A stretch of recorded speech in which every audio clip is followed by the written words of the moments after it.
best thing that you can do is, in the middle of a situation, or middle of a conflict, or middle of something that you're talking about in conversation, is to notice when or what is bringing an emotion out of you.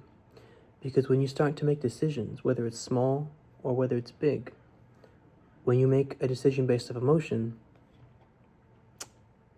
I'm going to speak unprofessional right here, but 90% of the time, that wasn't the best decision that you could have made. Or the best decision. And why? Well, it's because, logically, when you decide to come from a place of emotion, you're irrational. Or you decide to use decisions based off of the emotion that you're feeling. A great example is, I was having a conversation with a friend, and I wanted to stop talking to this person because they weren't fulfilling me in the relationship or the connection that we were having. So what was I going to do? I would, without explanation, without closure, without context, without conversation, without a notice, I was going to ghost this person. And why? Because I was hurt, because I was in fear, because I was out of control, or I didn't feel like I was in control, and I didn't feel like my needs weren't being met. And I was sad. Right, lots of emotions. So I had to take like 5 minutes to an hour, and I really reflected, like, is this really what I want to do? Is this really the best decision that I could be making at the moment?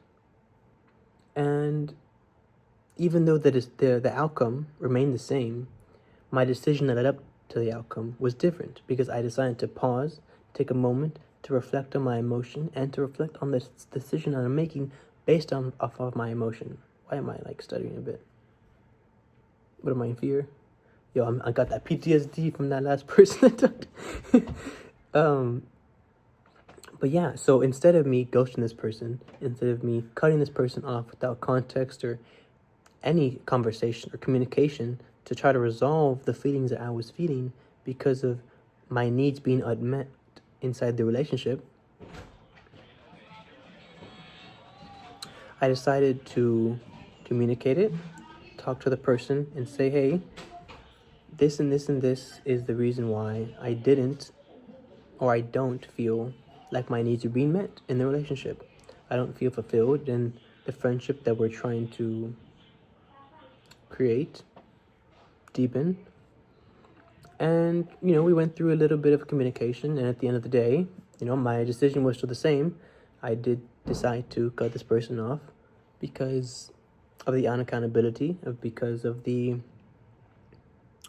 non-understanding of my perspective, and not blaming me, but putting labels on my reasoning for why I'm thinking the way I'm thinking, even though the labels that were being used were everything that I told this person about my past self. So what they were doing was using ammunition to shoot bullets at me, and the bullets are being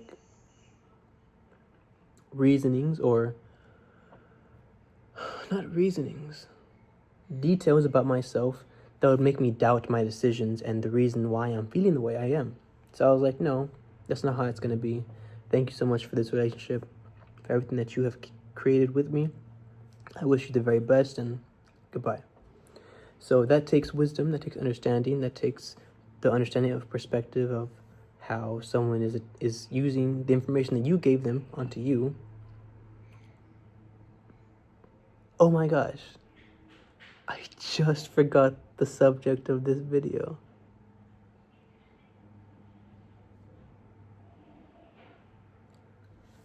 Hold on.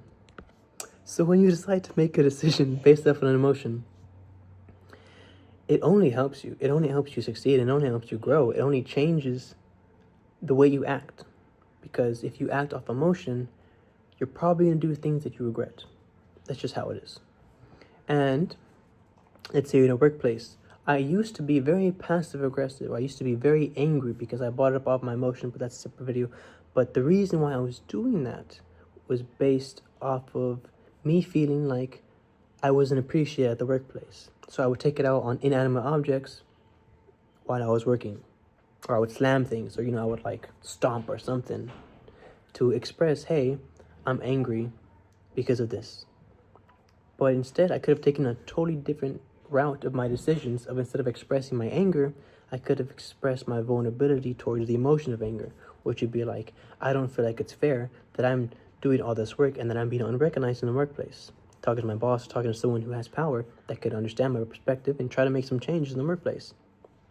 But no, I decided to take the hard route and come to that own understanding to myself, within myself, that it's not really my best interest to make that decision based off emotion.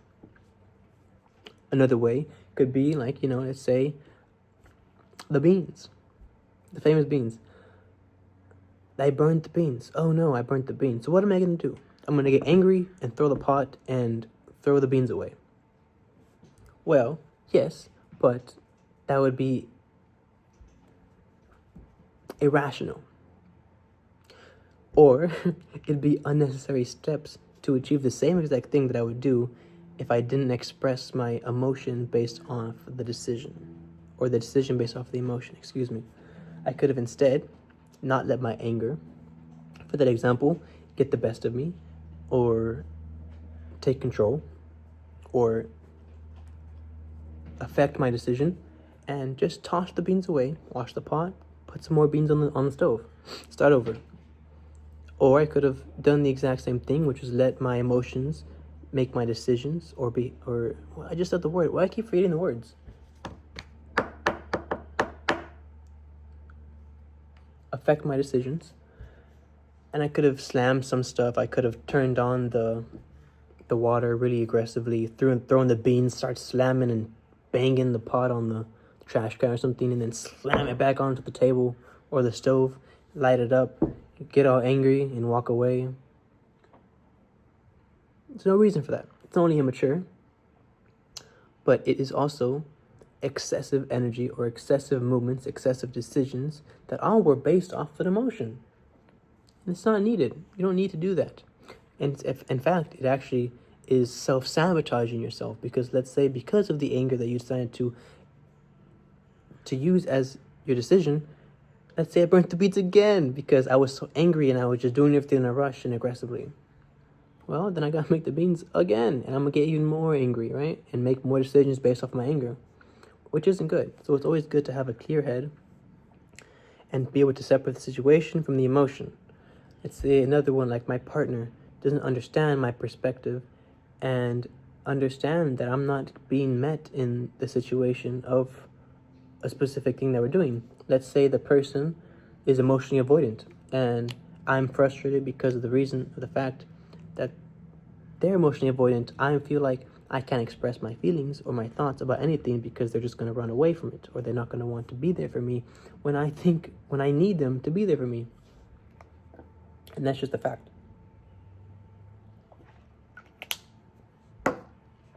So what do? Well, I'm angry, so I'm going to break up with you. No. Or I'm angry, so I'm going to be passive aggressive and not be there for you, which will make you feel the exact same way that I did.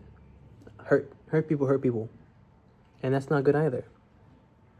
I'm giving all these examples so that you kind of understand that emotion-based decisions aren't for your best interest. They're not for anyone's interest, to be honest.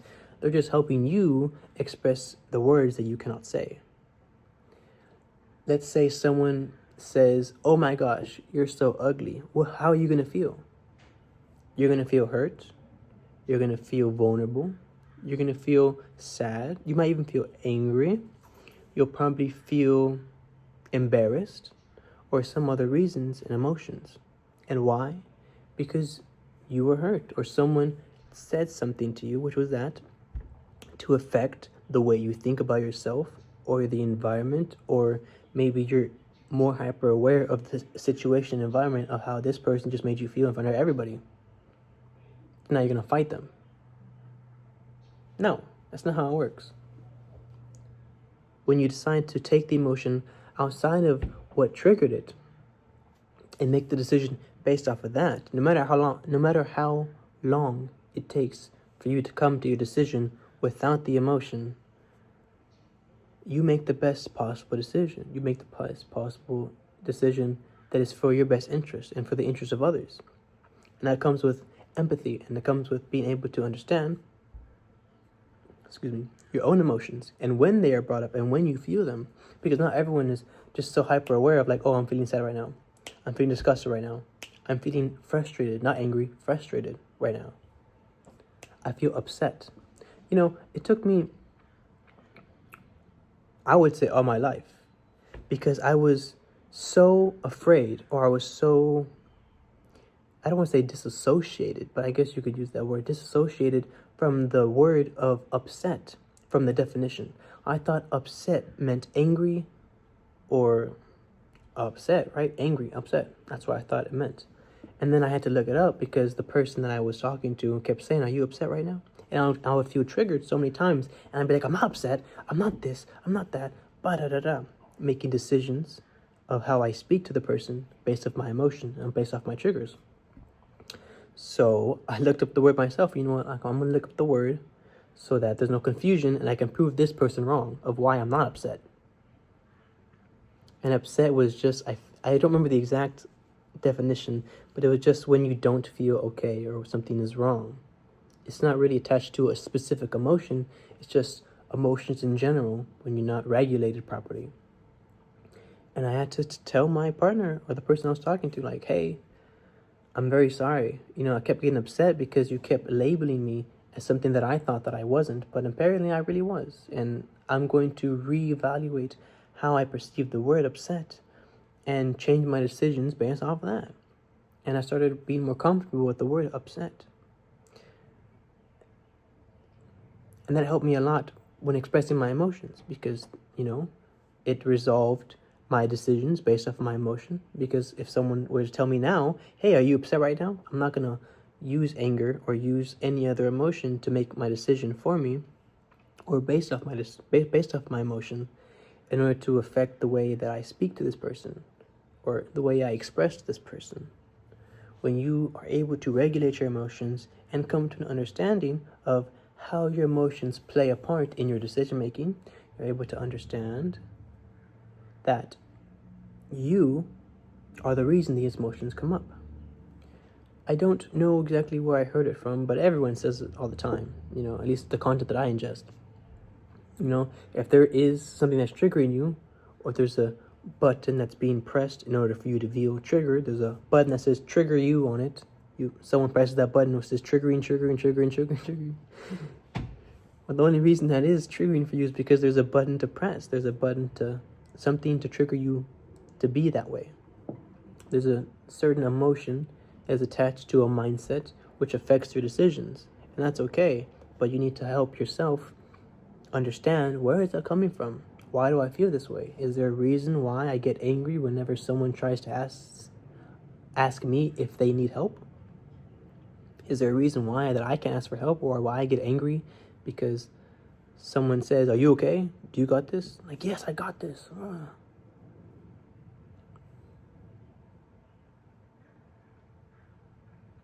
By the time that you finally are able to maintain your emotions, or at least separate the emotion from the decision, you're going to have a much better life. You're going to have a much better time on this earth, honestly, because you won't be triggered as much, or you're not going to be coming from a place of irrationality, and people aren't going to view you as someone who can't handle their emotions or someone who's impulsive, and that helps you a lot because you're helping yourself be more confident in your decisions, because your decisions won't become regret later.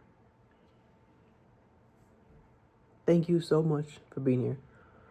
If you like the video, subscribe if you want to see more of my content, and comment down below. I would love to hear something from some of you, all of you, one of you. This is just for clarity, and thank you so much for being here.